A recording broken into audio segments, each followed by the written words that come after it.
사랑하사 독생자를 주셨으니 누구든지 저를 믿으면 멸망치 않고 영생을 얻을 것이라고 약속해 주셨습니다.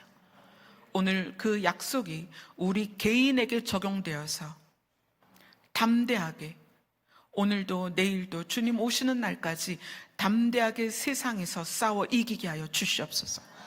예수님 이름으로 기도드리옵나이다. 아멘. 오늘 시편 119편 49절부터 56절 보겠습니다.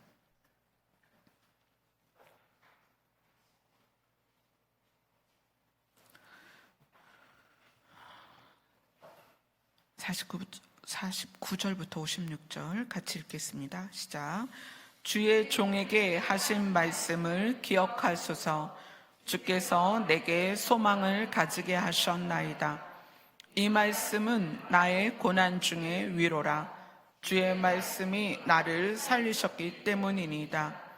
교만한 자들이 나를 심히 조롱하였어도 나는 주의 법을 떠나지 아니하였나이다.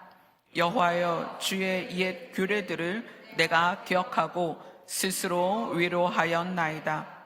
주의 율법을 버린 악인들도 말미암아 내가 맹렬한 분노에 사로잡혔나이다. 내가 나그네 된 집에서 주의 율례들이 나의 노래가 되었나이다. 여호와여, 내가 밤에 주의 이름을 기억하고 주의 법을 지켰나이다. 내 소유는 이것이니 곧 주의 법도들을 지킨 것이니이다. 아멘. 오늘 시편 저자는 우리에게 굉장히 중요한 얘기를 합니다. 내가 하나님이 하신 말씀을 기억하고 있는데 주의 종에게 하신 말씀을 기억하소서. 하나님도 기억하세요. 하나님이 하신 말씀을 내가 기억하고 있습니다. 그런데 그 말씀이 내게 소망을 가지게 하셨습니다. 이 시편 저자가 들은 말씀이 뭘까요? 우리는 이제 알지 못해요. 그러나 이 내용을 가지고 과연 이 시편 저자가 하나님께서 어떤 말씀을 하셨기에 그것을 자기의 소망으로 삼게 되었는지, 또 그 말씀의 내용이 무엇인지 모르겠지만 이 시편 저자는 그 말씀의 내용 때문에 소망을 가지게 되었다는 거예요. 근데 이 소망이 어느 상황에서도 소망이 되었냐면 이 말씀은 나의 고난 중에 어떤 말씀이었을까요? 고난 중에 위로가 되었다. 또 주의 말씀이 나를 살리셨다.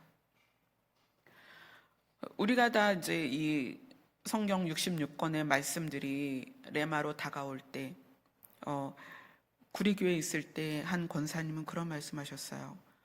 성경을 보고 있는데 그 권사님은 거의 지금은 80이 다 되셨죠. 성경을 읽는데 그 글씨가 입체가 돼서 떠오르더라. 그런 얘기를 하셨어요. 그리고 어떤 부분은 성경을 읽는데 만나가 성경책 위에 서복히 쌓이더라. 그런 얘기를 하시는 거예요. 그래서 그 권사님이 연세가 있으니까 배움도 많지는 않지만 그렇게 말씀을 사모해서 말씀을 읽으면서 하나님을 만나는 경험을 해오셨어요. 근데 오늘 이 시편 저자는 도대체 하나님이 뭐라고 그러셨을까요? 여러분에게도 각자 그 레마로 내 마음에 들려온 말씀이 있었을 것이고, 때로는 마음으로 울려온 말씀이 있었을 것이고, 또는 귀로 들려온 말씀이 있었을 거예요. 근데 그 말씀이 이 시편 저자는 고난 중에 있을 때도 그 말씀이 위로가 됐다. 왜냐하면 주의 말씀이 나를 살리셨기 때문이다. 그래서 교만한 자들이, 여기에서 교만한 자들은 하나님을 대적하기도 하고 또 세상에서 옳다는 사람들이에요. 그들이 이 시편 저자를 조롱하고 있을 때에도 나는 그 하나님의 음성 때문에, 하나님의 말씀 때문에, 하나님의 말씀이 나를 살렸기 때문에 하나님의 말씀을 떠나지 아니하였다. 그리고 하나님께 그렇게 고백하는 거예요. 내가 많은 일들이 있었지만 하나님의 말씀을 기억하고 스스로 위로하였습니다. 이렇게 표현해요. 스스로 위로하였다는 것은 스스로 그 말씀을 늘 꺼내서 묵상했다는 거예요. 내한테 어려운 일이 생기고 교만한 자들이 나를 조롱하고 그래서 나를 수치스럽게 해도 나는 그 말씀을 꺼내서 위로를 받았다는 거예요. 그리고 53절에 주의 율법을 버린 악인들로 말미암아 내가 맹렬히 분노에 사로잡혔다. 이거는 그들이 악하기 때문이 아니라 하나님이 주신 말씀을 듣고 하나님의 뜻을 깨달았는데 하나님을 알면서도 하나님을 떠난 자들에 대하여 어떻게 하나님을 떠날 수 있지? 라는 분노에 사로잡혔다는 거예요. 그리고 54절에 보면 내가 나그네 된 집에서, 이것이 이 시편 저자의 삶에 대한 자세를 볼 수 있어요. 이 땅에서 사는 것을 나그네라고 인식하고 있어요. 나는 나그네다. 나그네 된 집에서 주의 율례들이 나의 노래가 되었다. 나는 이 땅에서 나그네지만 이 나그네 된 집에서 나는 주님의 말씀을 노래하며, 그러니까 지금 계속 의문이 드는 거예요. 주의 종에게 하신 말씀을 기억하소서. 도대체 하나님은 이 시편 저자에게 무엇을 말씀하셨을까요? 그래서 55절에 보면 여호와여 내가 밤에 주의 이름을 기억하고 주의 법을 지켰나이다. 이 밤에는 내 인생의 밤일 수도 있죠. 어려운 일이 있을 때, 또는 내가 낙심됐을 때, 또는 누구도 나를 기억하지 않을 때, 또는 내가 홀로 있을 때 나는 주의 이름을 기억하고 주의 법을 지켰습니다. 왜냐하면 주님의 말씀 때문에. 그래서 56절에 결론을 내립니다. 내 소유는 이것이니 곧 주의 법도들을 지킨 것이니이다. 이 나그네 된 삶에서, 나그네로 살아가는 이 땅에서 내가 소유할 것은 주의 말씀밖에 없다. 어떤 것도 내 소유가 아니다. 왜냐하면 나그네니까 떠날 것이고 다 놓고 갈 것이기 때문에 집도 차도 돈도 어떤 것도 내 소유가 아니라 내 소유는 오직 하나님의 말씀이다. 이렇게 시편 저자가 오늘 이 단락의 결론을 내립니다. 그러면 시편 저자는 도대체 하나님으로부터 어떤 말씀을 들었고 어떤 말씀을 들었길래 모든 고난이나 또 밤으로 표현되는, 나그네로 표현되는 그 사람의 삶을 살아나게 하고 위로가 되게 하고 소망이 되어서 노래를 부르며 나는 이 땅에서 어떤 것도 소유할 필요가 없다, 주의 말씀만 소유하겠다라고 고백을 했겠냐는 거예요. 이거를 뒤집어서 나는, 여러분 개인은 어떤 말씀이 여러분에게 소망을 가지게 하셨나요? 곰곰이 생각해 보세요. 내가 어떤 말씀을 소유하고 있어서 환난 중에도 또는 고난 중에도 위로가 되고, 내가 어떤 말씀 때문에 타인으로부터 수치를 당하고 모욕을 당하고 조롱을 당해도 내가 하나님을 떠나지 않고, 또 내가 어떤 말씀을 들었길래 이 나그네 인생길에 있어서 하나님의 말씀을 노래를 부를 수 있을까? 콧노래를 부르며 하나님의 말씀을 묵상할 수가 있을까? 어떤 말씀에 내가 소망을 갖게 되었을까? 저는 여러분들에게 질문을 하고 싶어요. 도대체 어떤 말씀일까요? 그래서 그 말씀 때문에 누가 보든 보지 않든 고난이든 아니든 어떤 상황에서도 자기는 주의 법을 지켰고, 주의 법을 지킨 것이, 주의 법도들을 지킨 것이, 하나님의 말씀을 붙들고 있는 것이 나의 유일한 소유다. 난 이거면 된다. 아무것도 필요 없다. 이런 고백을 했겠느냐는 거예요. 여러분은 어떤 말씀일까요? 제가 며칠 전에 이제 신방을 갔다 왔어요. 정말 큰 집에, 너무너무 좋은 집에, 로비부터 계단부터 입구까지 호텔 같은 정말 아름다운 집에 사는 분이었어요. 물론 이제 그분의 어떤 상황들이나 정황은 잘 모르지만 제가 출발하기 전에, 그 전부터 그분이 아픈 분이었기 때문에 며칠간 중보를 하면서 하나님, 그분에게 하나님 무슨 메시지를 전하고 싶으세요? 제가 알지도 못하는 분인데 한 번도 본 적도 없고 그분이 어떤 삶을 살았는지 그분의 환경이 어떠한지 몰라요. 그냥 잘 아는 분의 오빠예요. 그래서 그분에게 이제 복음을 전하러 가야 되는데 며칠 동안 계속 중보를 하고 그분의 이름을 가지고 중보를 하고, 근데 하나님께서 이 말씀을 주셨어요. 디모데전서로 가볼게요. 디모데전서 2장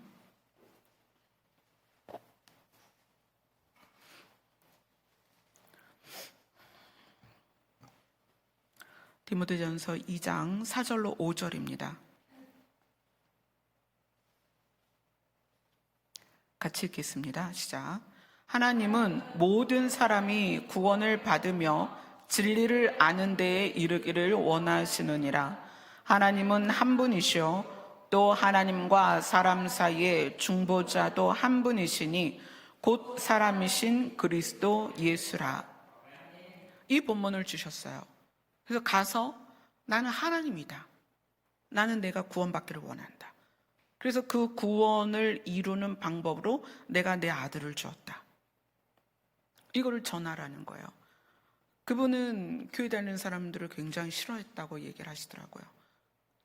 그분 아드님이 신대원을 다니시는데 아버지에게 예배를 드리자고 해도 거절하셨던, 그러니까 교회 다니는 것 자체를 거부하고 싫어하셨던 분이신데, 하나님께서는 당신이 하나님이고 내가 너에게 원하는 것은 구원이다. 이걸 말씀하시는 거예요. 그래서 이걸 담담히 전했어요. 하나님이 당신을 구원하기 원하신다. 하나님은 신이시고 신만이 사람을 구원할 수 있다. 그러기 위해서 우리에게 그리스도 예수를 보내주셨다. 근데 이 말씀을 묵상하면서 이 말씀이 누구에게 소망이 될까 하는 생각이 들었어요. 구원받기 원하는 사람들에겐 이 말씀이 소망이 되겠구나. 짧은 2절이지만 하나님이 원하시는 것을 분명하게 말씀하셨어요. 하나님은 모든 사람이 구원받으며 진리를 아는 데 이르기를 원하시느니라. 그 진리가 예수 그리스도죠. 그래서 하나님은 하나님과 사람 사이에 화해할 수 없는, 사람이 사망의 강을 건너갔기 때문에 화해가 안 되는 거예요. 그래서 예수 그리스도를 통해서 그의 피값으로 죄의 값을 치르게 하시고 예수님이 중보자가 되셔서 우리는 이제 하나님께 갈 수 있게 된 거죠. 하나님은 이 방편을 마련해 두시고 우리에게 말씀하시는 거예요. 나는 모든 사람이 구원받기를 원한다. 이 하나님의 소원을 말씀하시는 거예요. 근데 우리는 각자 구원이라는 부분에 있어서는 받았다 치고, 그리고 우리의 소원이 굉장히 많잖아요. 아주 다양하잖아요. 우리 각자의 소원이 일상에서 많단 말이에요. 우리가 각자 여러 가지 소원들을 가지고 하나님 앞에 나아가는데 하나님의 소원은 분명해요. 나는 모든 사람이 구원받기를 원한다. 이게 하나님의 소원이라는 거예요. 그러면 이 소원이 소망이 되는 사람은 누구냐면 구원받기를 원하는 사람일 것입니다. 어제 찬미가 저에게 카톡을 보냈어요. 엄마, 나 천국 가고 싶어. 이렇게 카톡이 왔어요. 문자가 왔어요. 그래서 제가 뭐라고 답변했겠어요? 찬미야, 그게 무슨 소리니? 하나님이 너를 사랑하시니까 당연히 널 구원하시지 않겠니? 막 이러면서 설명한 게 아니에요. 제가 뭐라고 답장을 보냈냐면 당근이죠, 당근. 당근 그림을 당근 하고 보냈어요. 그때 찬미가 뭐라고 답장을 했냐면 토끼를 보냈어요. 당근 좋아하는 토끼. 제가 어떻게 당근을 보낼 수 있었느냐? 하나님의 소원이라잖아요. 하나님의 소원이 우리 모두를, 모든 사람이 구원받기를 원하신다는 거예요. 이게 하나님의 소원이라는 거예요. 얼마나 놀랍고 얼마나 감사해요. 여러분, 천국 가고 싶나요? 아멘. 우리의 소원과 하나님의 소원이 만나면 반드시 이루어집니다. 아멘.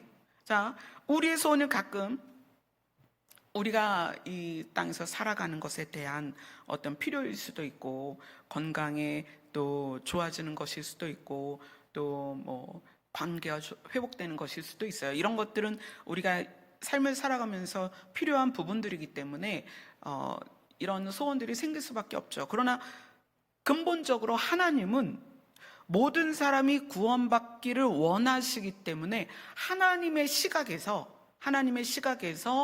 우리에게 무엇이 유익한 줄을 아셔요. 그래서 때로는 어려운 일이 우리에게 일어날 때에 우리에게 어려운 일을 주시는 게 아니라 우리가 어려운 일을 당할 때에 때로는 그 길을 지나게도 하십니다. 우리가 악인으로부터 수치를 경험하는 상황이 왔을 때에도 때로는 이것이 우리의 소원이 다른 데로 가지 않고 하나님의 나라로 가는 것에 대한 소원을 붙잡을 수 있는 이유가 된다면 때로는 우리가 수치를 겪을 수도 있다는 거예요. 때로는 가난도, 때로는 질병도. 그러니까 우리는 우리의 상황에 맞게 소원들이 계속 생겨나지만 하나님의 소원은 뚜렷해요. 우리 모두가 구원받는 것입니다. 그래서 우리가 인생을 가는 과정에서 하나님 입장에서는 이 사람이 구원받는 데 있어서 또 인생의 여정을 가는 데 있어서 무엇이 필요하다 하면 주실 것이고 이것을 거두어야 되겠다 하면 거두신다는 거예요. 그래서 우리가 인생을 살면서 여러분의 소원이 하나님의 나라에 가는 것으로 명확하게 정해진다면 하나님의 소원과 우리의 소원이 만났기 때문에 하나님은 우리의 소원을 반드시 이루십니다. 그런데 그 이루시는 과정에서 모든 것을 하나님이 인도하실 것이기 때문에 여러분이 밤을 만나도, 나그네 길 같은 곳에서 여러분이 환난을 만나도 고난을 만나도 어떻게 할 수 있다? 노래를 할 수 있다는 거예요. 하나님의 말씀을 노래할 수 있다는 거예요. 하나님은 나를 구원하기로 작정하셨으니까 내가 지금 빈 들을 지나갈지라도, 아골 골짜기를 지나갈지라도, 사망의 음침한 길을 갈지라도 거기서 노래를 부르는 거예요. 왜? 하나님의 소원이잖아, 우리를 구원하는 것이. 근데 내 소원이 그거라면 우리는 담대히 지날 수 있는 거예요. 근데 만약에 내 소원이 그렇지 않으면 이제 문제가 되는 거예요. 하나님의 소원은 우리를 구원하는 것인데 내 소원이 그게 아니야. 그러면 우리는 내 소원을 막 구하겠죠. 근데 하나님이 보실 때에는 나는 너를 구원하는 게 내 소원이야. 그래서 사실 거기에선 이렇게 가야 돼, 이렇게 가야 돼, 이렇게 해야 돼 라고 하실 수 있다는 거예요. 그럼 거기서 우리가 이제 상처를 받죠. 하나님이 계시다면 어떻게 나한테 이런 일이 있을 수 있고 왜 내 기도를 안 들어주시고 왜 내 기도에 응답을 안 해주시냐고 할 수도 있어요. 그런데 우리의 소원이 하나님의 나라를 가는 것으로 정해지면 하나님은 원래 그것이 하나님의 소원이기 때문에 우리를 기쁘게 그곳까지 인도하십니다. 그러니까 그거는 우리 상황하고는 상관이 없어요. 내가 좀 교회 다닌 지 얼마 안 됐고 지난주에도 전혀 교회를 안 다니셨던, 그래서 교회 다니는 사람을 너무 싫어했던 분에게 막 설명을 했어요. 하나님을 알고 싶다 그래서 하나님을 막 설명을 했어요. 저는 하나님 설명하는 게 너무 좋아요. 왜냐하면 진짜로 그분이 계시니까. 그래서 제가 하나님을 막 설명할 때 그분 귀가 간질간질하고 마음이 막 얼마나 쩌릿쩌릿할까. 예, 이 땅에서 제가 하나님을 막 설명하니까, 그러니까 여러분들이 누구를 만나서 하나님을 설명할 때 그것을 들으시는 하나님이 얼마나 기쁘시겠어요. 그죠? 지난 주일날도 이렇게 하나님을 1시간 동안 설명을 하고, 이번에 신방 가서도 하나님을 설명을 하고, 그래서 참 그분이 예배 끝나고 나서 이제 일주일에 한 번씩은 아들과 예배를 드리겠다, 몸이 건강해지면 우리 교회로 오시겠다. 그래서 제가 몸이 건강해지시면 이제 제가 함께 걷고 함께 예배도 드리고 하겠습니다. 그렇게 말씀을 나눴는데, 오늘 이 디모데전서에 나오는 이 두 구절은 사도 바울이 사역을 해야 되는 디모데를 향해서 하는 얘기예요. 디모데야, 이 성경 전체의 핵심이 뭔지 아니? 하나님이 우리를 향한, 하나님이 신으로서 이스라엘과 얼마나 밀접한 관계가 있어요. 그런데 이 디모데가 교회를 돌보아야 하는 위치에 서야 되는 상황에서 바울이 디모데에게 성경 전체를, 이때는 신약이 없었겠죠? 구약 전체를 통틀어서 설명을 해주시는 거예요. 하나님의 소원은 모든 사람이 구원받는 것이다. 그것을 하기 위해서, 그것을 이루시기 위해서 아들을 이 땅에 보내셨는데 그분이 메시아, 그리스도 예수다 라는 것을 디모데에게 알려주고, 디모데의 사역의 핵심, 이걸 붙들으라는 거예요. 사람들에게 이걸 가르쳐줘라. 자, 그러니까 현재 지금 우리가 이 땅에서 살면서 모든 교회는, 모든 사역자는, 모든 하나님의 백성은 무엇이 소망이어야 된다? 하나님의 소망과 동일해야 된다는 거예요. 모든 사람이 구원받는 것, 이것이 우리의 소망이어야 하고 교회의 소망이어야 하고 또 사역자들의 소망이어야 합니다. 그래서 교회가 사람들에게 소망을 줘야 되는 거예요. 하나님이 당신을 구원하실 것입니다. 당신의 힘으로서가 아니라 하나님이 그것을 이루실 것입니다.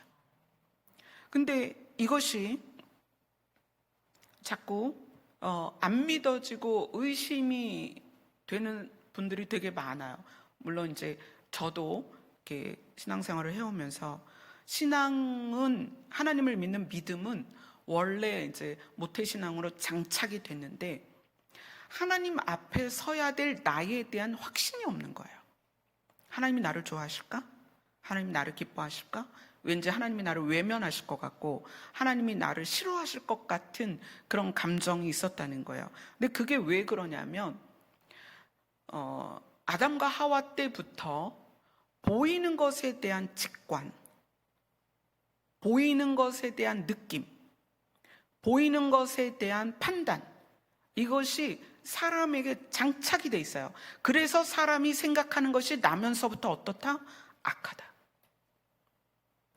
보이지 않는 것을 보지 않고 보이는 것에 대한 직관이 사실인 것처럼 생각하고 살아왔다는 거예요.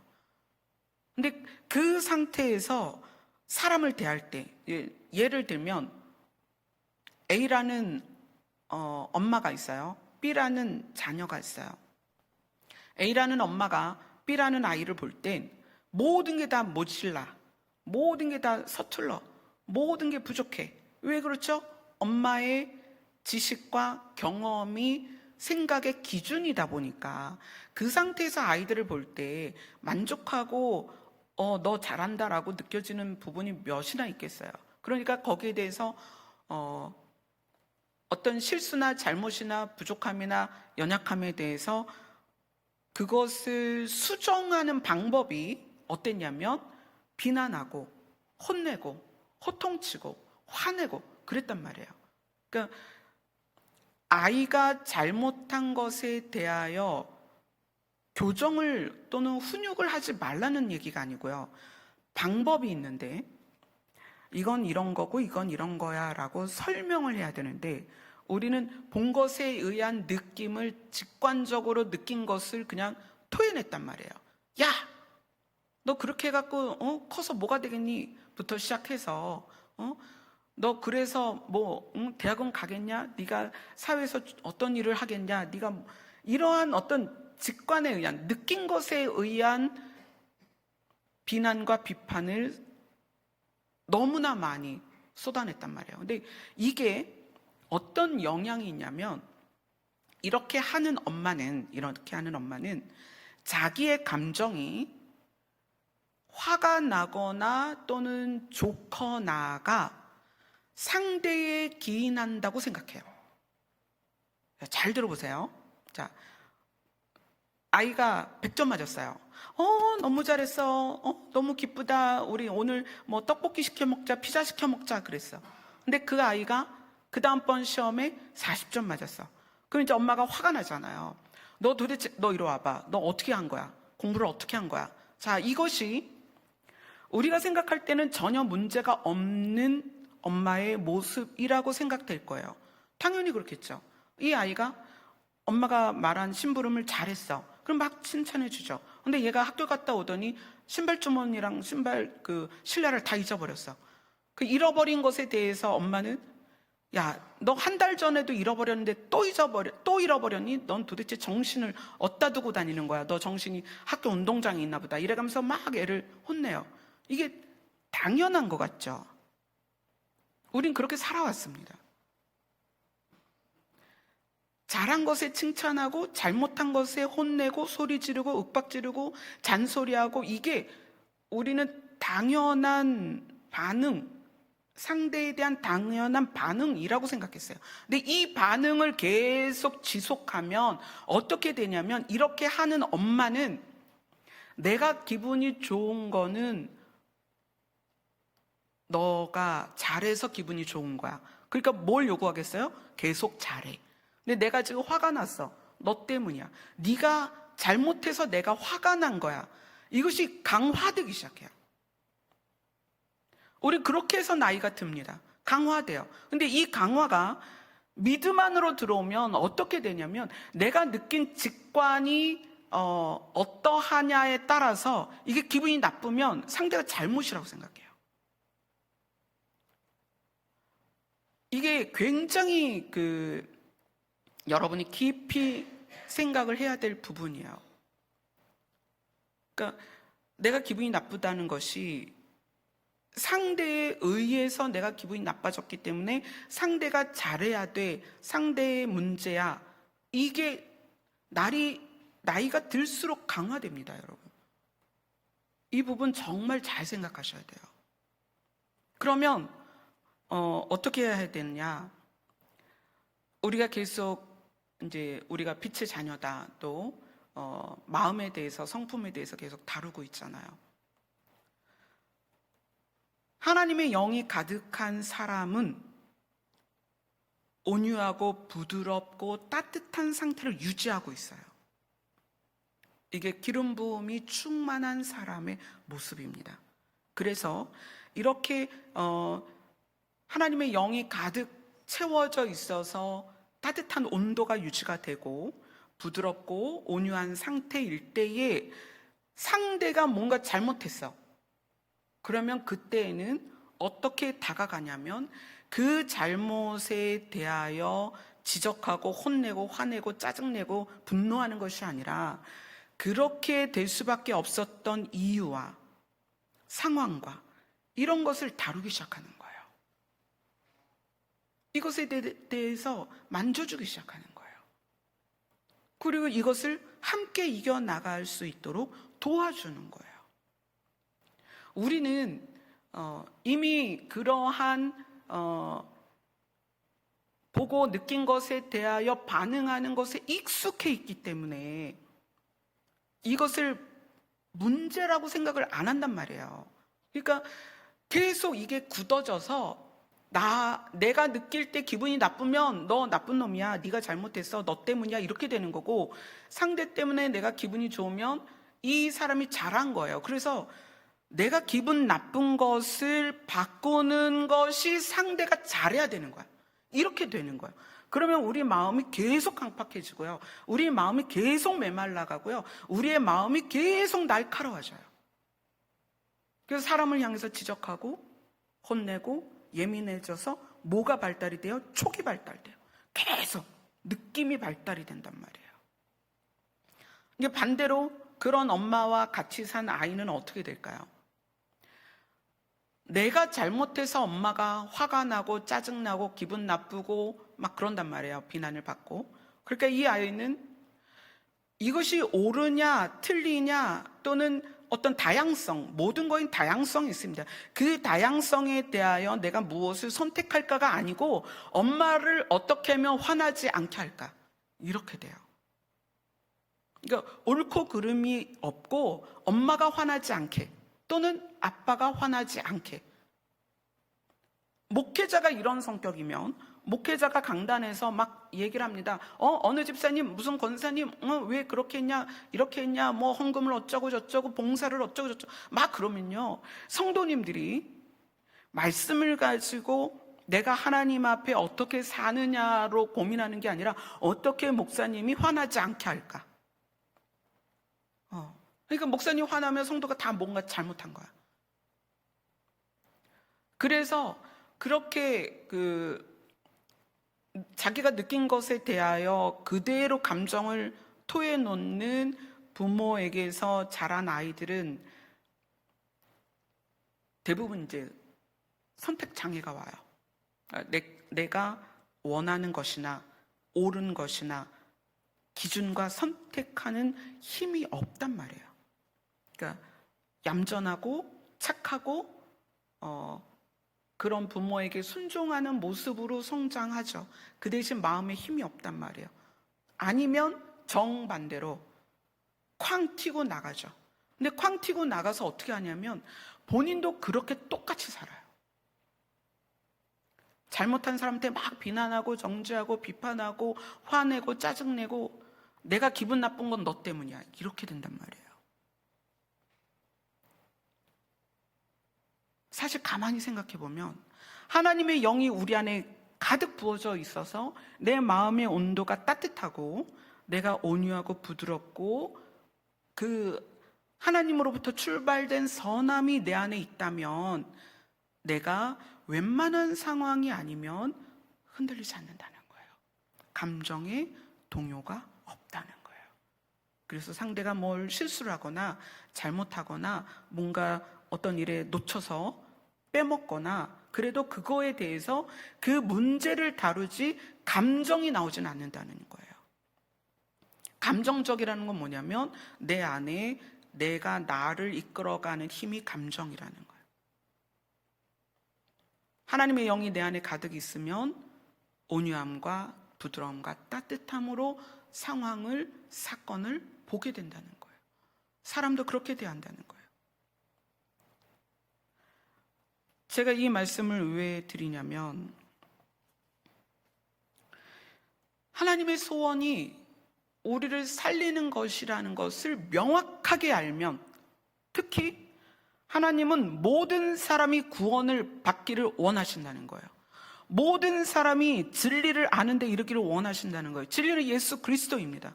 또 예수 그리스도를 통하여 하나님과 관계가 회복되고 하나님의 나라에 간다는 것이 진리입니다. 이건 절대 바뀌지 않아요. 이것에 대한 하나님의 소원에 대한 나의 소원이 맞아버리면, 그것이 정말 내 소원이면 모든 사람이 구원을 받는 것에 내가 동의한다면 사람을 대하는 게 달라진다는 거예요. 근데 우리가 너무 익숙해 있어요. 잘못하거나 실수하거나 뭔가 부족하거나 거기에 비난하고 책망하고 혼내고 소리 지르고 그런 게 너무 익숙해 있단 말이에요. 그게 정상이라고 생각하는 거죠. 그래서 그렇게 마음을 갖는 거예요. 너 때문에 내가 화났어, 이렇게 되는 거죠. 근데 하나님의 영이 부어져서 이 영에 의하여 온도가 올라간 사람은 그렇게 행동하지 않는다. 물론 훈육을 해야 되거나 교정을 해야 될 부분들에 대해서는 훈육하고 교정을 해야 되죠. 그러나 그것이 상대방의 인격이나 또는 마음을 상하게 하지 않는다는 거예요. 왜? 하나님이 그 사람을 구원하길 원하시니까. 하나님의 소원을 이해한다는 건 굉장히 중요합니다. 하나님은 말씀하셨어요. 교회 다니는 사람만 구원한다? 아니에요. 하나님은 모든 사람을 구원하길 원하신다. 그래서 내가 대하는 저 나쁜 사람도 하나님은 구원하길 원하십니다. 나를 핍박하는 그 사람도 하나님은 구원하길 원하십니다. 내가 볼 때 미련하고 둔한 저 사람도 하나님은 구원하기 원하십니다. 그래서 우리가 사람을 대하는 방식이 달라져야 된다는 거예요. 이제까지 내 안에 익숙해 있던 이 방식에서 벗어나야 된다는 거예요. 자, 야고보서로 갑니다.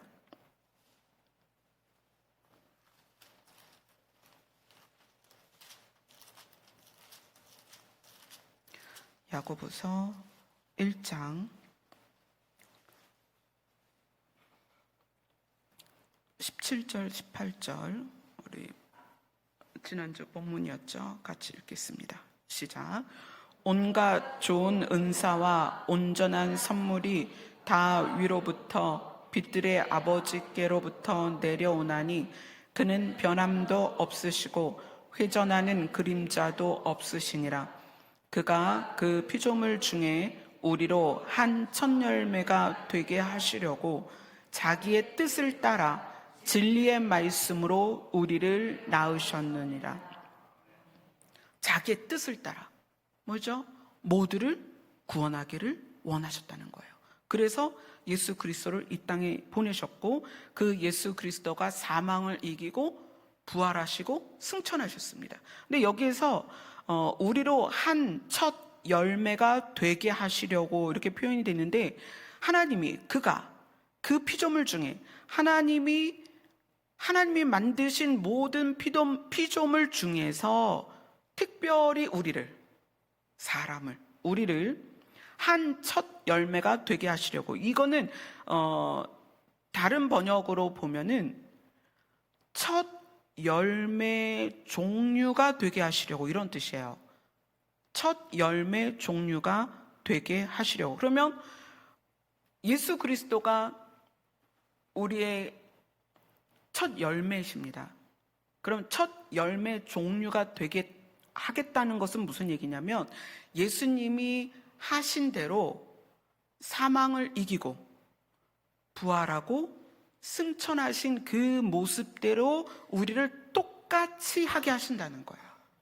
그래서 우리는 사망의 몸에 가두어져 있지만 우리는 사망을 이기고 예수님처럼 하나님 앞에 가게 될 것입니다. 그런데 이것이 우리가 이 육신을 땅에 묻는 그 시점이 오지 않은 상태에서 예수님이 우리를 불러 올라갈 수도 있는 거죠. 우리는 사망의 몸을 벗고 새 옷을 입고 예수님처럼 하늘로 올라가게 될 것입니다. 예수님이 승천하는 모습을 보여주셨잖아요. 그러니까 예수님이 이미 첫 열매가 되셨고 우리는 그 첫 열매의 종류, 같은 종류가 돼야 되기 때문에, 우리가 예수님과 같은 종류가 되려면 우리는 사망을 이겨야 됩니다. 그리고 우리가 죽기 전에 예수님이 우리를 부르시게 되면 우리는 이 사망의 몸을 벗고 새 몸을 입고 예수님께로, 진짜 예수님이 승천하신 것처럼 우리도 그렇게 올라가게 될 것입니다. 그리고 또 첫 열매가 되시는 예수님이 이 땅에 지상재림 하실 때 우리는 그분과 함께 오는 거예요. 우리가 구원하기를 원하시는 하나님의 뜻에 우리의 소원을 마주치면 이 놀라운 일이 벌어집니다. 그냥 단순히 천국 간다, 이게 아니라 오늘 여기 야고보서 말씀처럼 우리로, 그가 하나님이 이 피조물들 중에서 우리는 누구냐면 하나님이 구원하시고자 하는 그 뜻에 대하여 받아들이고 하나님 우리를 구원해 주세요라고 하는 우리를 한 첫 열매의 종류가 되게 하시겠다. 예수님처럼 되게 하시겠다. 그럼 예수님처럼 된다는 게 무슨 의미냐? 사망을 이기고 예수님이 승천하신 것처럼 우리도 하늘로 들려 올라간다. 천사의 나팔 소리가 들릴 때, 우리는 많은 사람들이 예수님이 승천하는 걸 봤습니다. 우리는 순식간에 예수님처럼 들려 올라갈 것입니다. 그리고 예수님이 지상 재림할 때 우리도 주님과 함께 이 땅에 내려올 것입니다. 그것이 이 설명이에요. 그가 그 피조물 중에 우리로 한 첫 열매가 되게 하시려고. 예수님이 첫 열매였고 우리는 그 첫 열매 종류, 같은 종류가 되게 하신다는 거예요. 그래서 여러분 자신의 상황이나 상태를 기준으로 생각하지 말고 하나님의 소원을 생각하세요. 하나님의 소원은 모든 사람이 구원받는 것이다. 거기에 내 소원이 맞아진다면 우리는 반드시 한 첫 열매의 종류가 될 것입니다. 아멘. 그것이 여러분의 소망이 되면, 그러면 여러분이 밤을 만나도 여호와의 말씀을 기억하며 노래를 부르게 될 것이고, 여러분이 나그네 같은 이 고달픈 인생을 지나가도 여러분들이 주야로 하나님의 말씀을 묵상하게 될 것이고, 고난을 당해도 그 고난 가운데서 그 말씀이 위로가 될 것이고, 그죠? 나를 핍박하는 자들 또는 나를 수치스럽게 하는 자들 앞에서도 그 말씀이 우리의 위로가 될 것입니다. 아멘. 하나님의 말씀은 여러분 각자에게 주시는 약속입니다. 여러분이 천국 가기를 원하신다면, 근데 그런 이야기 하시잖아요. 행함이 있어야 천국을 가는데 행함이 없으면 이제 죽은 믿음이다, 이런 말씀 때문에 그 말씀하고 주여 주여 하는 자마다 다 천국에 가는 게 아니다라는 말씀하고 이런 게 막 섞여서 다들 각자가 구원받을 수 있을까라는 두려움을 가지고 있어요. 사실 막연하고 정말 내가 구원받을 수 있을까? 이런 마음을 갖죠. 주여 주여 하는데 자기의 소원이 구원이 아닌 사람들이 정말 많습니다. 주여 주여 하는데 소원이 하나님과 달라. 그러면 하나님이 난 모른다 너를, 이렇게 하시는 거예요. 그러면 내가 지금 상황이 어떠하든 내 상태가 어떠하든 내 소원이 하나님의 소원과 맞으면 반드시 하나님이 그렇게 인도하십니다. 아멘. 그것에 대한 믿음이, 그것에 대한 그 약속을 붙드는 마음이 소망이 되는 거예요. 내가 지금은 이러하지만, 내가 좀 부족하지만, 내가 좀 연약하지만, 내가 교회 다닌 지 얼마 안 됐지만, 또 내가 말씀은 잘 모르지만, 내가 어르신들은 한글을 모르실 수도 있고 그렇잖아요. 그러할지라도 하나님의 소원과 내 소원이 맞으면 하나님은 반드시 그 일을 이루십니다. 그래서 저는 모든 교회가, 모든 성도가, 모든 주여 주여 하는 자들의 소원이 하나님의 나라였으면 좋겠습니다. 그래서 저는 목사님들을 모시고 설교를 해도 하나님의 나라를 설교합니다. 왜냐하면 교회의 소원은 그것뿐이에요. 어떤 분들은 그걸 들으면 낙심이 돼요. 목사님, 천국은 가야죠. 그러나 당장 내가 무슨 사업을 하고 있는데 이게 잘 돼야 될 거 아니에요. 내가 지금 몸이 아픈데 고침을 받아야 될 거 아니에요. 우리 아들이 지금 고3인데 얘가 대학은 가야 될 거 아니에요. 우리의 소원을 여러분 명확하게 가지셔야 돼요. 성도의 소원은, 교회의 소원은 구원입니다. 그 구원이 나의 소망이 될 때 이 땅에서의 모든 일을 이겨낼 수 있습니다. 저는 여러분이 또 하루 살아가고 또 하루 살아가고 그 하루하루 살아가면서 몸은 약해지고, 그죠? 점점 몸이 약해지니까 의지도 약해지고 또 환경이 바뀌는 것에 대한 두려움도 있고 그렇잖아요. 그러한 이 땅에서 하나님이 우리를 살리시겠다는, 구원하시겠다는 이 말씀이 여러분에게 위로가 되었으면 좋겠어요. 아멘. 우리 찬양합시다. 171장입니다.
삼마교회 성도님들은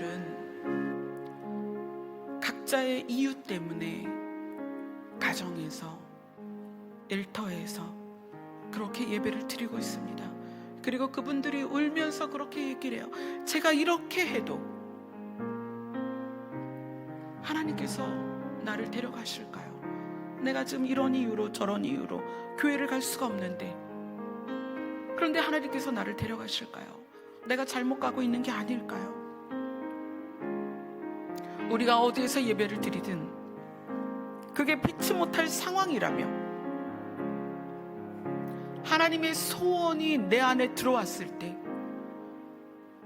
하나님의 소원이 나를 이끌어 가실 것입니다. 구원받는 것이 우리의 소원이라면 하나님은 반드시 그 구원을 이루실 것입니다. 여러분의 가족들이 구원받기를 원하신다면 하나님께 그 소원을 올려드리세요. 하나님의 소원은 모두가 구원받기를 원하시는 것입니다. 그래서 금요일날 우리가 장자들의 중보를 하는 거예요. 지금은 여망이 없고 지금은 희망이 없어 보이는 우리의 가족과 친지들이지만 하나님의 소원이 그들을 살리는 것이고 하나님의 소원이 그들을 구원하는 것이기 때문에 우리가 교회에서 기도를 하는 거예요. 그것이 하나님의 소원이기 때문에 여러분들이 하나님의 소원과 마음을 마주치면 하나님께서는 반드시 그 소원을 위해서 일하실 것입니다. 하나님, 우리의 가족과 친지를 살려주시옵소서. 특별히 삼마교회로 교회가 없이 가정에서 예배를 드리는 그 우리의 동역자들을 하나님이 위로하여 주시고 그 기도하는 자리에, 예배를 드리는 자리에 임재하여 주시옵소서. 우리 모두 다 같이 중보하겠습니다.